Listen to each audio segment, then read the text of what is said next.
જામનગર શહેરને પાણી પૂરું પાડતા રણજીત સાગર ડેમના કિનારા પર કરાયેલા ધાર્મિક દબાણ પર તંત્રનું બુલડોઝર ફર્યું।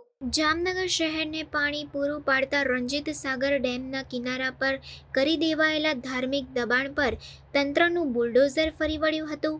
રણજીત સાગર ડેમમાં 12 થી 15,000 ફૂટ જગ્યામાં કોઈપણ જાતની મંજૂરી વગર ધાર્મિક બાંધકામ કરી દેવાયું હતું, જે મામલે તંત્ર સમક્ષ ફરિયાદ મળતા ખરાઈ કર્યા બાદ બુધવારે સાંજે તંત્ર દ્વારા ચુસ્ત પોલીસ બંદોબસ્ત સાથે ધાર્મિક દબાણને દૂર કરાયું હતું। જામનગરના હર્ષદપુર ગામના સરકારી ખરાબાની જમીન, જે રણજીત સાગર ડેમનો કેચમેન્ટ વિસ્તાર આવે છે, તેમાં ધાર્મિક દબાણ કરી દેવામાં આવ્યું હતું। ડેમમાં પાણી ભરાયેલું હોય ધાર્મિક દબાણ દેખાતું ન હતું।